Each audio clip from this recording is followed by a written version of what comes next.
Mesdames et messieurs, bonsoir. Vous êtes sur RAL 24 News. Bienvenue dans ce nouveau numéro de Cap sur l'Afrique.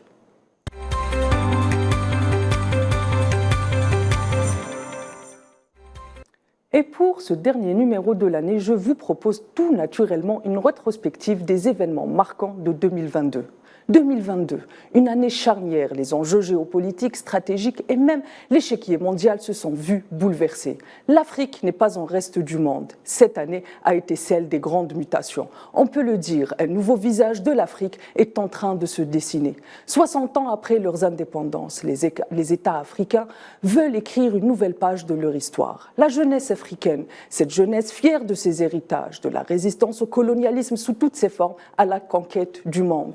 La jeunesse africaine est aujourd'hui dans une démarche avant-gardiste, chevillée au corps la souveraineté, le développement et le panafricanisme comme des questions pivots de leurs existences.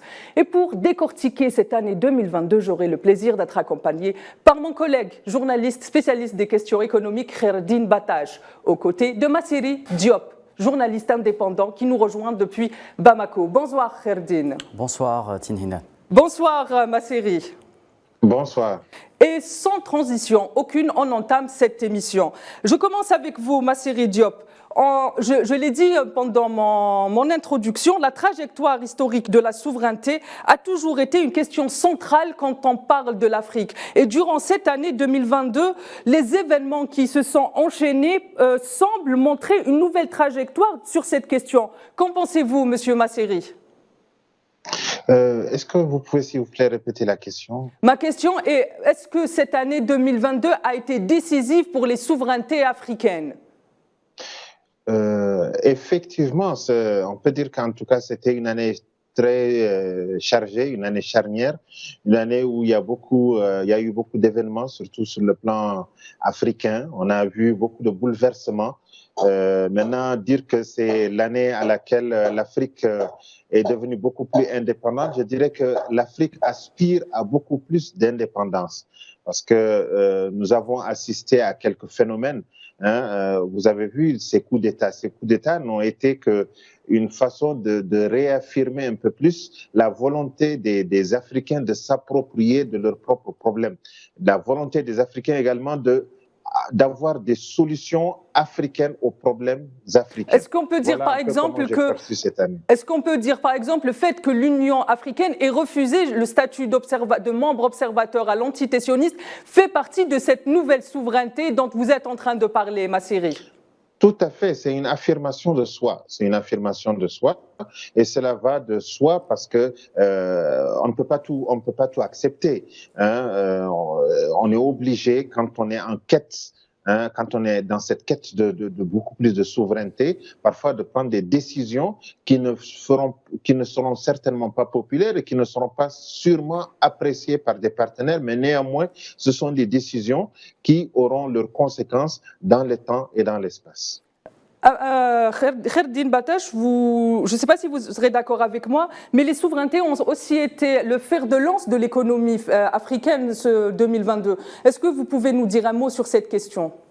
Bien, Tinhinan, en effet, vous l'avez bien dit, la question de la souveraineté revient en force dans beaucoup de régions du monde, y compris en Afrique, sur le plan économique. Tout simplement, l'Afrique et les pays africains sont lassés de promesses de développement de la part de leurs partenaires occidentaux qui ne viennent jamais, et ils sont également lassés de voir les entreprises, les multinationales occidentales faire main basse sur les richesses du pays, des pays africains qui peuvent aller parfois justement jusqu'à de la simple spoliation des richesses du sol sans qu'il y ait de contrepartie en matière de développement local ou même d'intégration, une intégration justement qui est actuellement prônée par l'Afrique elle-même dans une espèce de rapport sud-sud qui a toutes les chances de réussir. Très bien, merci. On va revenir à l'intégration économique africaine avec vous dans un moment. J'ai une question pour vous, Massiri. Les autorités de la transition ont fait de la souveraineté leur cheval de bataille. Concrètement, sur le terrain, comment on peut traduire cette nouvelle souveraineté dont parlent les autorités de la transition au Mali ? Concrètement, sur le terrain, moi, je dirais que c'est surtout de prendre de prendre les initiatives. C'est ce qui a manqué au départ. Au départ, on voyait les partenaires que c'est eux-mêmes qui venaient dicter les règles du jeu et dire dans quel sens ils voulaient que les choses aillent. Et avec cette nouvelle transition, en tout cas, l'impression qui s'est dégagée, c'est que désormais, il faut écouter les Maliens. Désormais, tout doit se décider ici. Désormais, ce n'est plus le partenaire qui viendra imposer sa vision ou bien son point de vue. Désormais, chaque partenaire qui devra venir doit obligatoirement se soumettre je dirais, aux souhaits des Maliens, aux aspirations des Maliens. Voilà en tout cas ce qui a été vu durant cette transition. Un des événements marquants de cette année 2022 au Mali, ça a été le départ de la force Barkhane du nord du Mali, mais aussi le départ de la France, des forces françaises de Bangui. Quel commentaire vous faites sur cette fin de collaboration dans le domaine sécuritaire entre l'Afrique et la France? Bon, je disais que c'était prévisible. C'était prévisible. Vous savez, on parlerait pas d'invasion, mais cette occupation, en fait, ces présences militaires étrangères n'ont jamais été la solution quelque part. Si on s'éloigne un peu plus de l'Afrique, vous avez le cas de l'Afghanistan et bien d'autres cas.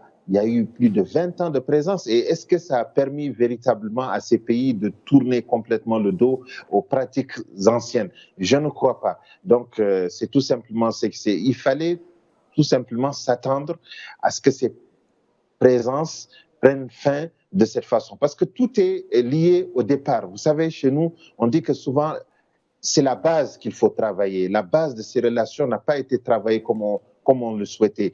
Cette présence certainement était nécessaire, mais il fallait surtout avoir un plan de retrait, avoir une volonté de doter les armées africaines, de laisser les armées africaines prendre les initiatives. Mais si c'est une présence étrangère de longue durée, sans qu'on ne sache exactement ce qu'il y a comme objectif derrière tout cet armada déployé, vous ne constaterez que ces échecs malheureusement. Et moi, je peux dire qu'aujourd'hui, ces retraits montrent clairement un échec. Il y a eu certainement des victoires tactiques, des leaders terroristes qui ont été abattus, mais dans le long terme, au fond, ça n'a pas changé grand-chose dans la situation. Justement, la situation, ne pas avoir changé grand-chose sur la situation, les populations de ces régions sahéliennes n'ont pas arrêté de revendiquer le départ des forces justement étrangères au nord du Sahel. Cette question, elle a été centrale durant cette année. Est-ce qu'aujourd'hui, ces populations ont eu gain de cause, oui ou non?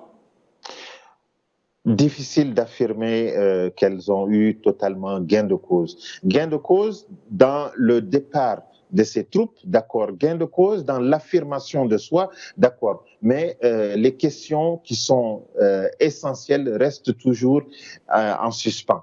La sécurité, certainement qu'il y a un léger mieux, mais c'est dans le temps que cela sera jugé, pas dans l'immédiat, c'est difficile.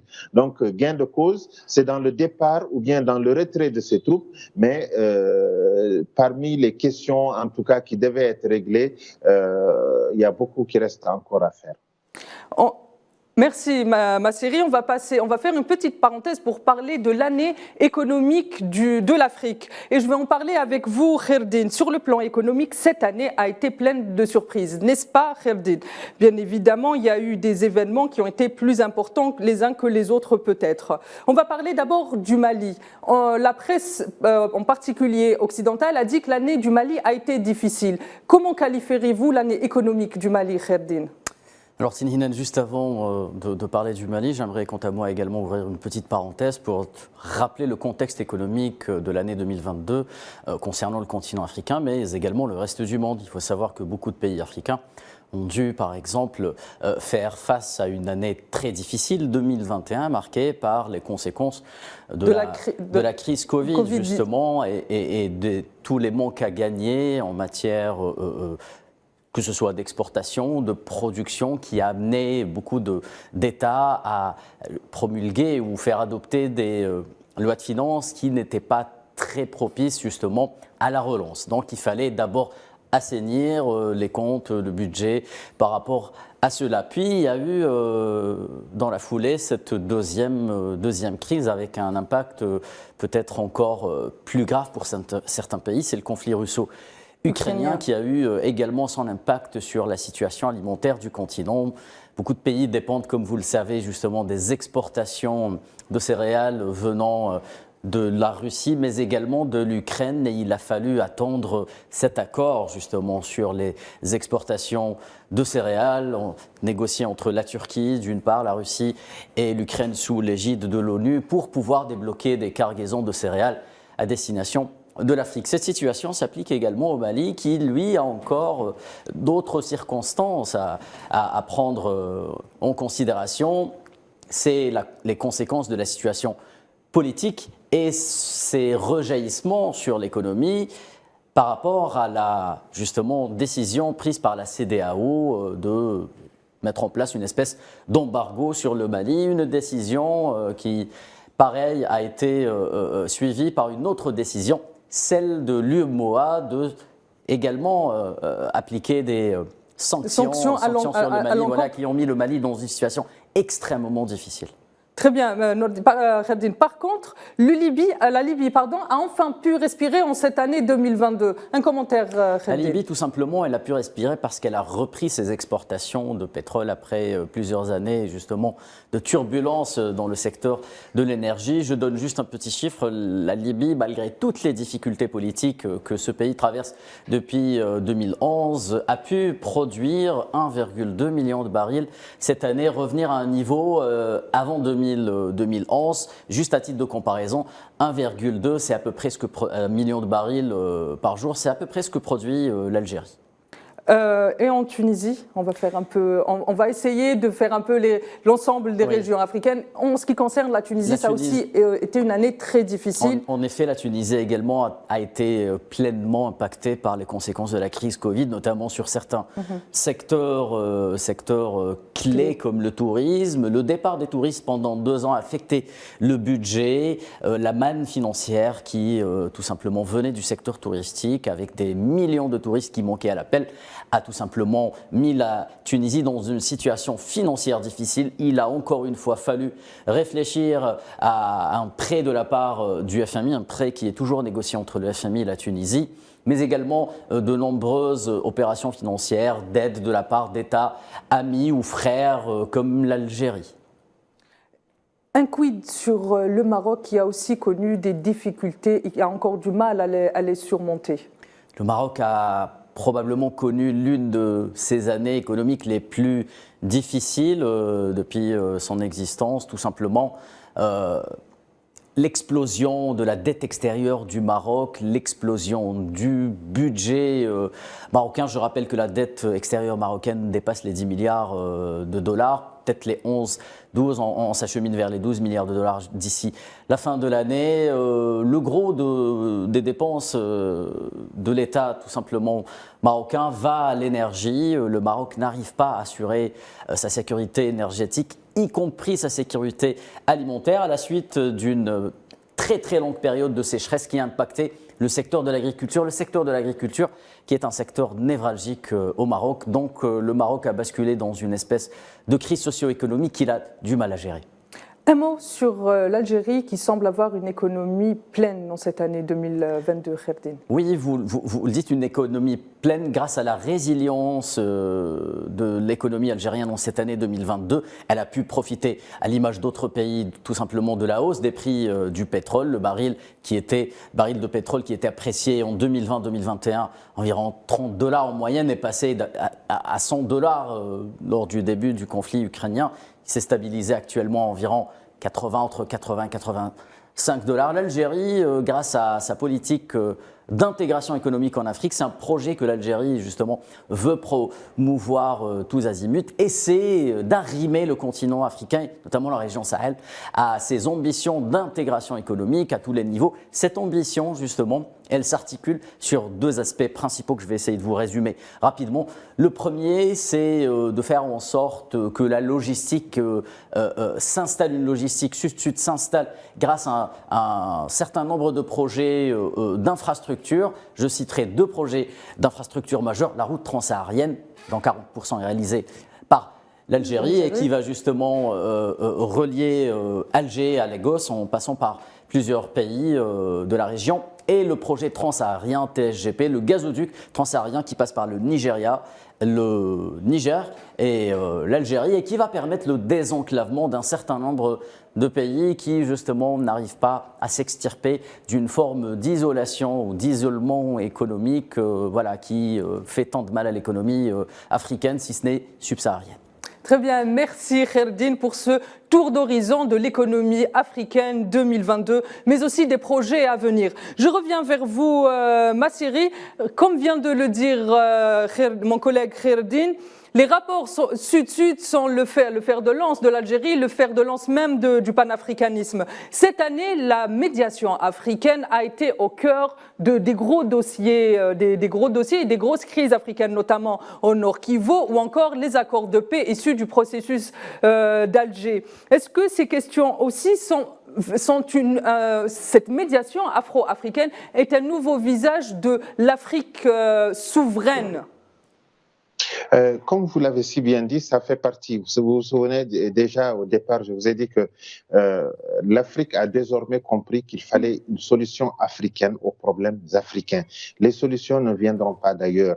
Et je pense que cette tendance va quand même se poursuivre parce qu'on a eu comme le sentiment que dès que ce sont des solutions qui viennent d'ailleurs, tout le temps, il y a des chocs. Il y a des chocs parce que ce sont des solutions qui ne sont pas tellement adaptées à nos réalités. Désormais, il faudrait qu'il y ait plus d'initiatives dans ce sens, que les problèmes africains soient d'abord, que la solution vienne d'abord des Africains, maintenant, quitte à se faire accompagner ou à se faire appuyer par d'autres partenaires extérieurs, ça peut toujours apporter un plus. Mais d'ores et déjà, il faut comprendre que c'est le nouveau visage de l'Afrique qui est en train de se dessiner, et moi, j'ai tout l'espoir en tout cas que cette dynamique va se poursuivre et que désormais les Africains prendront assez d'initiatives pour essayer de trouver des solutions aux problèmes que le continent rencontre.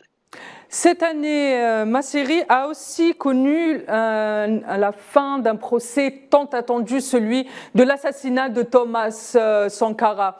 Quel commentaire faites-vous de cet événement? 34 ans après sa mort, l'attente a été longue pour les Burkinabés et pour l'ensemble des Africains. Effectivement, mais vous savez, c'est le temps de la justice. Le temps de la justice, ce n'est jamais le temps souvent des êtres humains. Le temps de la justice, souvent c'est par des générations. Vous avez vu par exemple des cas assez emblématiques. On se souvient des cas de Pinochet et d'autres cas. Vous avez vu, donc le temps de la justice, faut jamais le mesurer par rapport à notre volonté.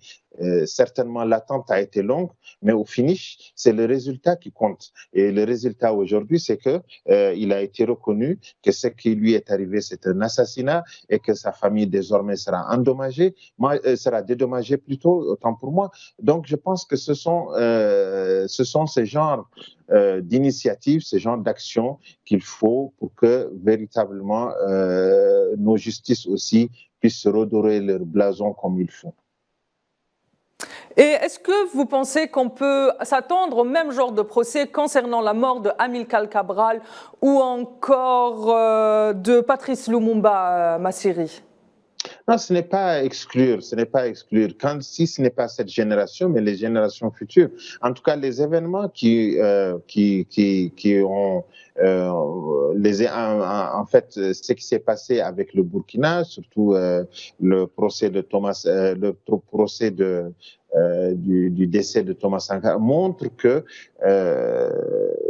désormais on assistera de plus en plus à ce genre d'initiative et que véritablement la justice pourra faire son travail comme il faut. Et moi, j'ai en tout cas bon espoir que dans l'avenir, ces procès emblématiques, ces disparus, quand même ces grandes figures de l'Afrique qui ont disparu, connaîtront un sort meilleur, quoi. Il y a eu la résurrection du mouvement M23 cette année qui a fait couler aussi beaucoup d'encre.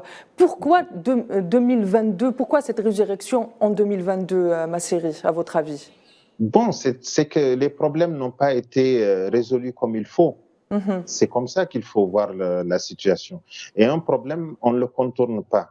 Soit ce sont des solutions radicales pour en finir complètement, pour liquider complètement le dossier. Sinon, ça finira par nous rattraper. Lorsqu'il y a des frustrations, vous pouvez être sûr que pendant un temps, ça peut se calmer, mais ça ne peut pas se calmer tout le temps. Et le cas de M23 et bien d'autres cas montrent réellement que ce dossier n'a pas été liquidé comme il se doit. Est-ce qu'on peut dire aujourd'hui, est-ce que 2022 nous a démontré que les questions sécuritaires finalement sont aussi liées aux questions de développement qui n'est pas équitable dans cette région du monde, Monsieur Masseri ? Ah oui, ça montre le déséquilibre, hein, ça montre le déséquilibre et très souvent, c'est ça d'ailleurs qui a trompé les partenaires parce que eux, ils pensaient que en amenant des forces, en amenant des armes, en mettant l'aspect sécuritaire au-dessus de toutes les autres questions, que les solutions pourront être trouvées, qu'ils seront par exemple, ils seront épargnés du terrorisme et d'autres choses. Non, ce n'est pas du tout le cas, et surtout de l'immigration. Parlons de ce phénomène également. Donc, ça montre un peu que les solutions que ces Occidentaux avaient apportées à un moment donné se sont soldées par des échecs. Et que désormais, lorsqu'il y a des solutions de ce genre, il faudrait d'abord en discuter avec les principaux concernés. Voilà un peu comment le problème sécuritaire et de développement et plus d'autres questions peuvent aller ensemble. Rapidement, Masseri, il y a eu beaucoup d'élections en cette année 2022, l'arrivée au Kenya ou encore en Angola, mais surtout l'Afrique du Sud où Cyril Ramaphosa brigue un second mandat à la tête de l'ANC. Là, on n'a pas beaucoup parlé de cet événement. À votre avis, qu'est-ce que cela signifie pour les Sud-Africains, le maintien de Cyril Ramaphosa à la tête de l'ANC ? Bon, c'est une question assez délicate parce que vous savez, la situation en Afrique du Sud est une situation assez particulière. Déjà, il y a eu les conséquences de l'apartheid, hein, vous savez, et les dirigeants qui sont tout de suite venus, à part Mandela, n'ont pas eu vraiment cette hauteur dans la gestion des affaires publiques. Donc, à chaque fois, ça revient et souvent les dirigeants ont des problèmes. Donc, c'est un cas assez particulier. Ça montre vraiment que désormais, il faut des dirigeants qui soient aussi à la hauteur des enjeux.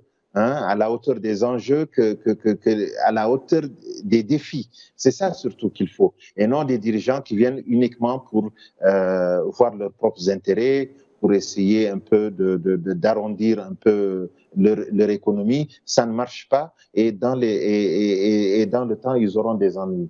Donc voilà un peu comment moi je vois la situation en Afrique du Sud. Et comme vous savez, aujourd'hui, c'est le dernier jour de 2022 et je vous pose la question, bien évidemment, pour vous, à votre avis, quel a été l'événement le plus marquant de cette année 2022, pour l'Afrique évidemment ? Bon, moi, je peux pas dire pour l'Afrique qu'il y a un cas particulier parce que il y a eu des dossiers ça et là, mais je pense que le monde entier a été touché par cette histoire de conflit russo-ukrainien. Donc, je pense que s'il y a un défi auquel vraiment on doit s'attaquer, c'est de voir comment ces conflits ne puissent pas avoir des conséquences assez lourdes, parce que c'est surtout ça qui nous a un peu,